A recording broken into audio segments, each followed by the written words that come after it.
जी प्यार से कहिए निरंकार जी। मिलके बोलिए सतगुरु माता सुदीक्षा सविंदर हरदेव जी महाराज की जय। सत्संगत आज इस रूप में सभी संतों के दर्शन करने का ये सौभाग्य प्राप्त हो रहा है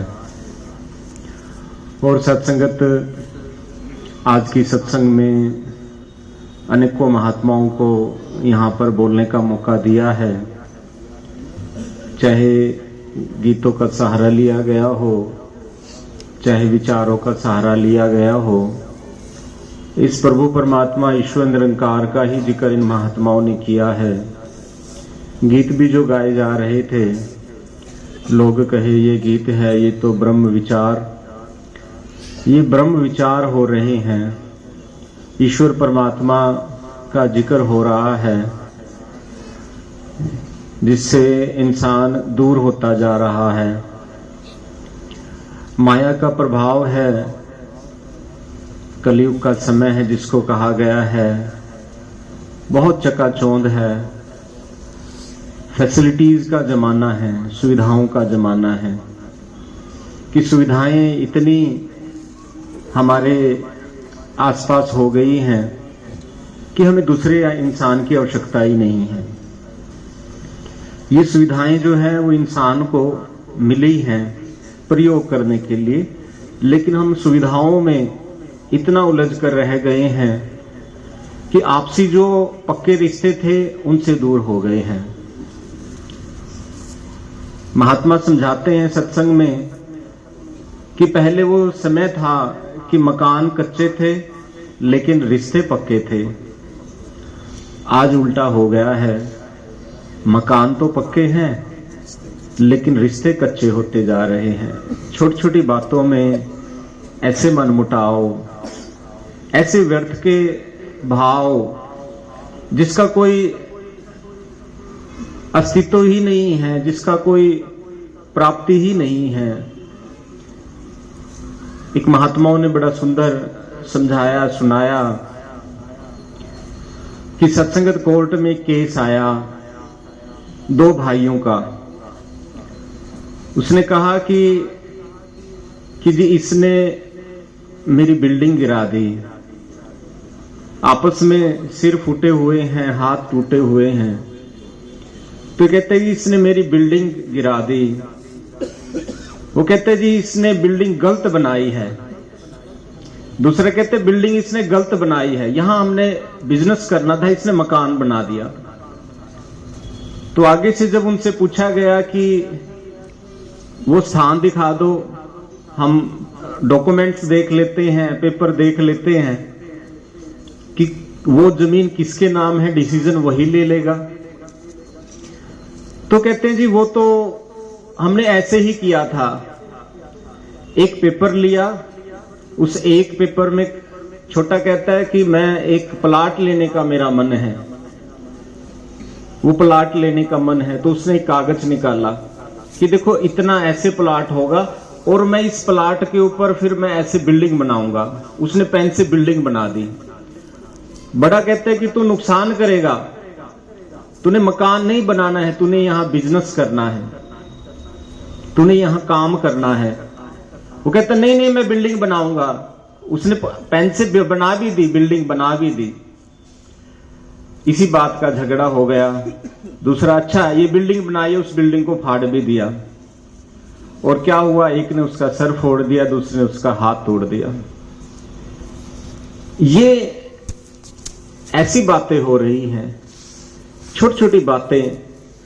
छोटी छोटी बातों में जो पक्के रिश्ते हैं, मजबूत रिश्ते हैं, वो कमजोर होते जा रहे हैं, वो कमजोर।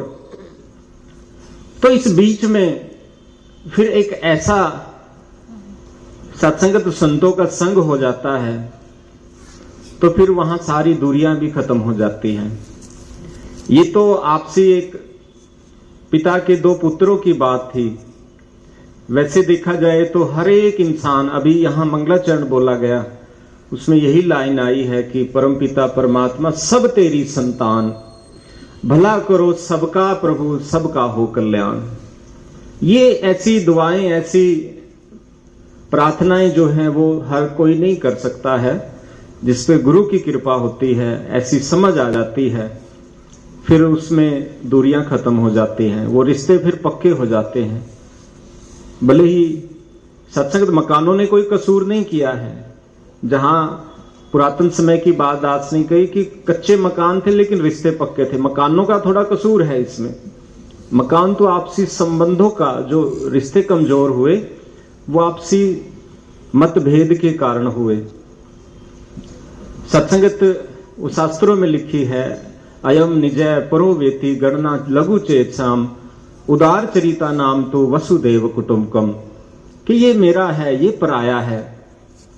ये गिनने वाले तो लघु सोच वाले हैं, निमन सोच वाले हैं, और जिनका उदार चरित्र होता है उसके लिए तो सारी वसुधा ही एक परिवार होती है। आज सतगुरु की शिक्षा यही है, और सतगुरु की शिक्षा कोई नई नहीं है, बस हम भूले बैठे थे। सतगुरु क्या करता है, उस पुरातन के साथ जोड़ देता है, उस पुरातन शिक्षाओं के साथ। जहां इंसान की आवश्यकताएं थी, एक दूसरे की कदर थी, वो संबंध ले आते हैं। हम थोड़ा याद करते हैं सतयुग को, हम याद करते हैं द्वापर को, पुरातन समय को याद करते हैं, जहां आपसी संबंध, आपसी रिश्ते जो है अच्छे थे। ऐसी बात नहीं है, वहां भी रिश्ते खराब थे। सत्संगत भगवान श्री कृष्ण जी का जन्म होना था, याद कर कर देखो तो उसको नुकसान किसने पहुंचाया? खुद उसके मामा ने। सत्संगत भगवान राम जी को वन पर पहुंचाने वाला कौन था? खुद उनकी माता। यानी सत्संगत समय एक जैसा रहा है, समय में कोई ये नहीं है कि समय का फेर है। जब जब सत्संगत अज्ञानता रही है, वहां पर अज्ञानता के कारण विनाश हुआ है, महाभारत जैसे युद्ध हुए हैं। लेकिन जब वो अज्ञानता समाप्त होती है, जब भेद खत्म होता है, तो फिर वहां आपसी रिश्ते इतने मजबूत हो जाते हैं, तेरी मेरी का भाव खत्म हो जाता है। वहां फिर एक रस हो जाते हैं, हर एक महात्मा। ये मन की अवस्था होती है। जहां आपसी प्यार हो ना, दूरियां फिर वहां कोई मायने नहीं रखती है। ये है जी बस 100 किलोमीटर, ये बस ये 100 किलोमीटर है। और जहां आपसी प्यार हो, प्यार ना हो, तो चाहे 10 मीटर दूर क्यों ना हो, बहुत दूर है। सुबह देखते हैं किसी बच्चे को कहा जाए जहां उसका अच्छा दोस्त हो, रात का समय हो, जहां उसका मन ना हो, भले ही वो स्थान नजदीक हो, बेटा ये सामान देकर आना, मम्मी रहने दो, सुबह देकर आएंगे, रात बहुत हो गई है।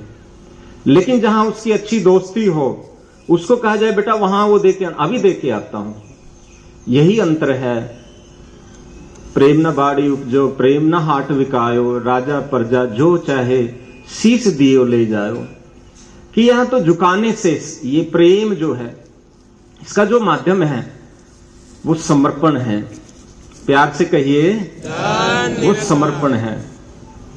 ऐसा नहीं है कि एक अकड़ा हुआ है और दूसरा झुक नहीं रहा है। ये झुकना अभी हम सब देख रहे हैं, कितने संतों ने यहां मंच पर अपना शीश झुकाया है। ये आसान नहीं है शीश झुकाना, इसके लिए मैं को खत्म करना पड़ता है, समर्पण करना पड़ता है। और जो समर्पित कर देता है, समर्पण जहां सत्संगत कहां पर हो रहा है ये भी मायने रखता है।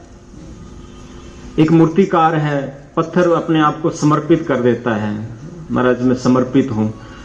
वो मूर्तिकार क्या करता है, हथौड़े और छीनी के साथ उसको रूप दे देता है मूर्ति का। पत्थर ने समर्पण किया, वो पत्थर क्या बन गया, मूर्ति बन गया।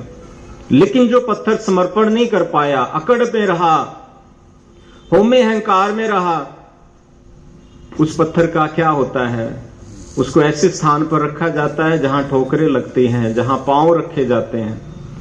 जिस पत्थर ने समर्पण किया उसको मूर्ति का रूप बन गया। जिस बीज ने अपने आप को समर्पित किया, मिटा दे अपनी हस्ती को अगर कुछ मर्तबा चाहे, कि दाना खाक में मिलकर गुले गुलजार होता है। तो उस बीज ने अपने आप को समर्पित किया धरती के अंदर, वो पेड़ बन गया, वो पेड़ विशाल बन गया। अगर बीज अपने आप को समर्पित ना करता तो फिर वो पेड़ नहीं बनना था। तो समर्पण होता है। बच्चे ने समर्पण किया गुरु के आगे, उस्ताद के आगे। उस उस्ताद ने, उस इंस्टीट्यूट ने, उस स्कूल ने, सब ने उसके ऊपर काम किया। वो बड़े बड़े ऑफिसर्स बन गए, बड़े बड़े डॉक्टर बन गए, बड़े बड़े इंजीनियर बन गए। तो भाव सिर्फ इतना है कि समर्पण। तो जो जो गुरु के चरणों में समर्पित हो जाता है, गुरु फिर उसको वो पंख देता है जिससे वो उड़ान लेता है। सतगुरु उसको आजाद कर देता है, बंधनों से आजाद कर देता है, बंधनों से मुक्ति देता है।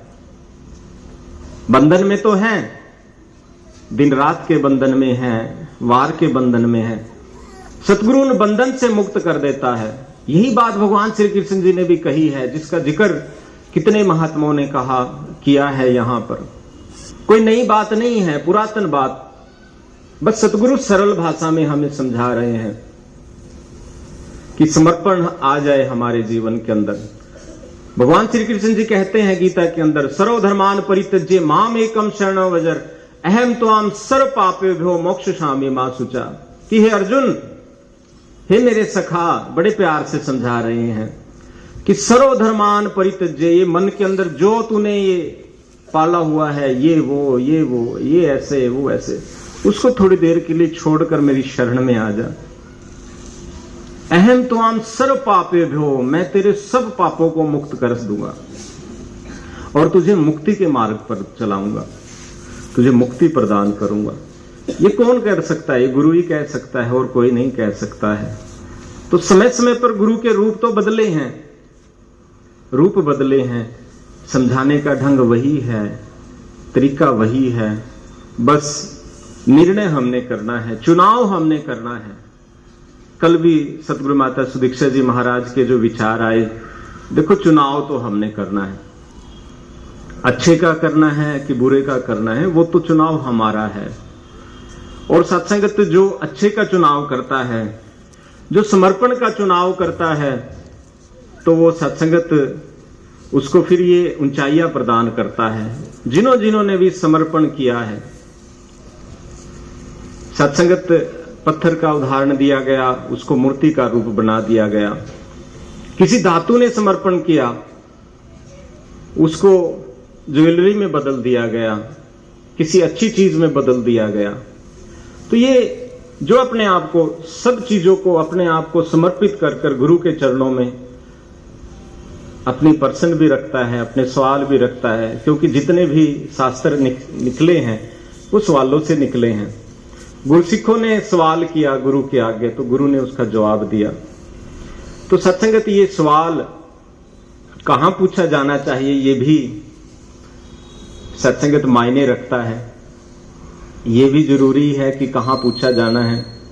हम किसी से पूछें, तबीयत खराब हो, किराने की दुकान पर जाएं कि तबीयत खराब है, तो उसके पास तो उसका कोई समाधान है ही नहीं है। तो समाधान कहाँ है? डॉक्टर के पास है। तो गुरु जो है वो गुरु प्रकट है, सतगुरु माता सुदीक्षा जी महाराज के रूप में, जो हमें ऐसे ही पाक पवित्र ब्रह्म ज्ञान के साथ जोड़ रहे हैं, जो बंधनों से निजात पाता है। बंधन से टूटने का और कोई माध्यम नहीं है। बंधन तोड़ मिलावे राम, ये सदगुरु की विशेषता होती है। राम राम पया करदासा में राम मिलाया मुर्शद ने।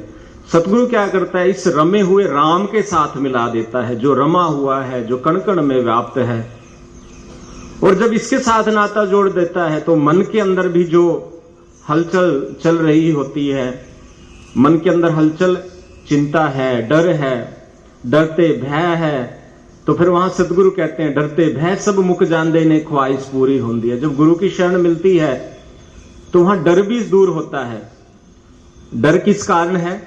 अज्ञानता के कारण। डर किस कारण है? अंधेरे के कारण। अभी महात्मा जिक्र कर रहे थे कि अंधेरा था कल, तो यहां पर आज तो रोशनी है। तो डर है अज्ञानता के कारण, कल क्या होगा, आने वाला समय क्या होगा। तो ये भी, इसका भी आंसर सतगुरु ही देते हैं कि बस समर्पण कर दे अपने आप को, कल मेरे ऊपर छोड़ दे। आज भी तेरा अच्छा है, वो कल भी अच्छा होगा।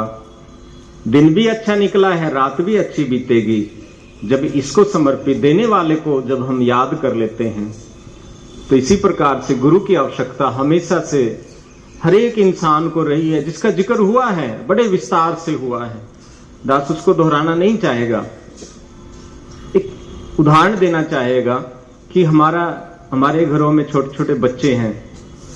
प्यार से कहिए, हमारे घरों में छोटे छोटे बच्चे हैं। एक बार ऐसे ही बैठकर विचार विमर्श चल रहा था, तो एक महात्मा कहने लगे, जी पुरातन समय में ये था वो था। तो दास ने पूछ लिया कि हम अब आपके घर में कोई बच्चा है, आप उसको स्कूल में दाखिला दिलाते हो? हाँ जी दिलाते हैं। जो टीचर देखते हो, देखो आप भी स्कूल में पढ़े होगे? हाँ जी पढ़े हैं। किन से पढ़े हैं? जी फला टीचर से पढ़े हैं। तो अपने बच्चे को उन टीचर से क्यों नहीं पढ़वाते जिनसे आप पढ़े हो? वो कहते जी वो तो इस दुनिया के अंदर नहीं है, वो तो रुखसत हो गए, संसार से अलविदा ले गए। तुम कहा जी उनकी फोटो होगी, फोटो के आगे बच्चे को बिठाओ ना, वो आपको सिखाएगा 1+1 कितना होता है, ए के बाद क्या आता है, वो बता सकता है ना आपको? नहीं जी नहीं, वो तो बता ही नहीं सकता, वो तो मूर्ति है, वो तो फोटो, वो कैसे बता देगी? तो सत्संगत फिर किताबें भी होंगी आपकी। किताबें खोलकर पढ़ने के लिए होती है कि पूजा के लिए होती है? कि वो तो पढ़ने के लिए होती है। तो यही काम तो भक्ति के लिए सतगुरु समझा रहे हैं कि गुरु कौन सा, जैसे संसारिक रूप में हम देखते हैं, उसकी क्वालिफिकेशन भी देखते हैं, कितना पढ़ा लिखा है, इंग्लिश जानता है या नहीं जानता है, इतना पढ़ा लिखा हो, एक एक चीज बड़ी सोच समझ कर करते हैं। तो गुरु का चुनाव बिना सोचे समझे कैसे कर सकते हैं? तो गुरु का चुनाव कैसे होगा? उसके लिए नियम है। गुरु कैसा? जो पाक पवित्र परम पिता परमात्मा को एक पल के अंदर मिला दे, बिना किसी गुण अवगुण को देखे, बिना किसी कर्म में डाले, वो है पूर्ण सतगुरु। अखंड मंडलाकारम व्याप्तम येन चराचरम तत्पदम दर्शितम तत्स्मै श्री गुरुवे नमः। कि ऐसा गुरु है जो एक पल अंदर इस प्रभु परमात्मा जो मेरे सामने है, कहीं दूर नहीं, खुदा वो हरगिज खुदा नहीं है, जो वहां तो है लेकिन यहां नहीं है। जो परमात्मा एक है, हर कोई कहता है कि एक है, और अंगसंग है, आसपास है। आसपास है तो मेरे नजदीक भी होना चाहिए, मेरे घर में भी होना चाहिए। ये नहीं है कि परमात्मा को देखने के लिए तो वहां जाना पड़ेगा, उतनी तपस्याएं करनी पड़ेगी, और बाई चांस गलती से एक दिन की तपस्या चूक गई, महाराज दोबारा रिपीट करो, तो उसी भ्रम से निकाल देता है। ये नहीं कहता कि ये अपना काम बदलो, बाल छोटे रखे हैं, नहीं बड़े कर कर आओ, बड़े रखे हैं, नहीं छोटे करके आओ। आपने तो आज स्नान ही नहीं किया, स्नान कर कर आओ, वो भी उस फला नदी का। सदगुरु तो एक पल अंदर जिनको पाया है तुरंत मिला है, तुरंत। अर्जुन का जिक्र कर रहे हैं, कहां पे मिला? जरा सवाल करें, अपने आप से सवाल करें, अर्जुन को कहां मिला? युद्ध के मैदान में। नहीं तो वहां कह भी दिया जाता, अर्जुन अभी तू मुझे मेरे विराट स्वरूप को नहीं देख सकता है, तू अभी छोटा है। भगवान श्री कृष्ण जी ने कहा अभी तुरंत युद्ध चल रहा है, दोनों सेनाएं आपस में लड़ने मरने के लिए तैयार है, और भगवान श्री कृष्ण जी अपने विराट स्वरूप को दिखा रहे हैं। उन्होंने अपने शरीर को बड़ा कर नहीं दिखाया था, इसी निर्गुण निरंकार परमात्मा को दिखाया, जिसके बारे में कहा नैनम छिदंती शस्त्राणी नैनम दहती पावका न चैनम कलेंतापो न शोषति मारुता। ये देख मेरा विराट स्वरूप, जिसको शस्त्र काट नहीं सकते, अग्नि जला नहीं सकती, जो प्रलय के साथ प्रलय नहीं है, जो उत्पन्न के साथ उत्पन्न नहीं है। सारी सृष्टि मेरे अंदर समाई हुई है, और मैं सृष्टि के कण कण के अंदर समाया हुआ हूं। कोई ऐसा स्थान नहीं है जहां मैं नहीं हूं। उस विराट स्वरूप के, जिसको हम तू कर कर बोलते हैं, तू कर कर, इतना नजदीक परमात्मा है कि जिसको हम तू कर कर बोलते हैं, तू कर कर। जितनी भी पूजा आराधना होती है, किस विद मिलू दया में तुझसे ओ कुमति, ओ तुझसे तू शब्द बोल रहे हैं, कोई तरीका बता दो। तो तरीका बताने के लिए हम महात्मा आवाज लगा रहे हैं कि सतगुरु होता है। सतगुरु देंदा दात इलाही, जो भी शीश झुकांदा है, जो अपने शीश को झुका देता है, होमे अहंकार को त्याग कर समर्पित कर देता है अपने आप को। अभी शब्द बोला गया, तत्विधि परिनिपातेन परिप्रश्ने सेव्या उपदेशंति च ज्ञानम ज्ञानिने तत्वदर्शित है। जो मुझे जानना चाहता है, मुझे देखना चाहता है, उस तत्ववेता के से जो बता सकता है, उसके चरणों में जो दंडवत प्रणाम करे, कुछ अर्पित करे, सेवा करे, फिर वो देरी नहीं लगाता है। बाबा बुल्ले शाह को प्राप्त हुआ, उनके गुरुजी क्या कर रहे थे, जिसको कहते हैं कि पौधे लगा रहे थे खेत के अंदर। वो आके कहते हैं महाराज जी मुझे परमात्मा के दर्शन करने हैं। तो आगे से कहता है बुल्लिया मुर्शदा की पाना, इधरो पुटना इधरो लाना, कोई मुश्किल नहीं है। अभी भगवान राम जी का जिक्र हुआ, वो भी अपने गुरु के पास गए, कहने लगे, दरवाजा खटखटाया कि मुझे ये पता करना है कि मैं कौन हूं। तो आगे से यही जवाब आया कि फूल को मसलने में देरी हो सकती है, परमात्मा को प्राप्त करने में देरी नहीं हो सकती है। बस जो कमी है वो बताने वाले की है, वो मिल जाए। तो आज सतगुरु माता सुदीक्षा जी महाराज जन जन पर, एक एक महात्मा तक जो इंसान रूप में जन्म लिया है। अभी ये भी जिक्र हुआ कि कौन काबिलियत रखता है। Every soul is potential. आदरणीय निरंकारी राजपिता जी ने और सतगुरु बाबा हरदेव सिंह जी महाराज ने इस बात को कहा कि हर एक आत्मा जिसका जन्म हुआ है मनुष्य रूप में, हर एक पोटेंशियल रखता है। जो बीज है वो बीज, हर एक बीज पोटेंशियल रखता है वृक्ष बनने का, वृक्ष बनने की वो काबिलियत रखता है, वो ताकत रखता है। बस उसको संग जमीन का मिल जाए। तो वो संग जो है वो सत्संग है, वो सत्संग है। और ये संत महात्मा ऐसे परोपकार करते हैं, ऐसे दया करते हैं और सतगुरु दया करते हैं कि उसको अपने इस निज स्वरूप निरंकार परमात्मा के साथ जोड़ देते हैं। फिर कोई बंधन नहीं, फिर किसी प्रकार का कोई आवागमन नहीं है। 84 लाख योनियों के बाद भी जो मनुष्य जन्म मिला, इसका भी ध्येय यही है, मनुष्य जन्म दुर्लभ है, होता ना बारंबार, ये बार बार होने वाला नहीं है। बस अपने आप को समर्पित कर कर, क्योंकि विजडम केवल इंसान को मिली है, ये सोचने की शक्ति केवल इंसान को मिली है। इस सोच का लाभ उठाया जाए। जहां दुनिया के सारे काम करते हुए वहां के लिए बड़े जागृत है, अपने बच्चे के लिए बढ़िया से बढ़िया टीचर का अरेंजमेंट करते हैं, अच्छे से अच्छे स्कूल का चयन करते हैं।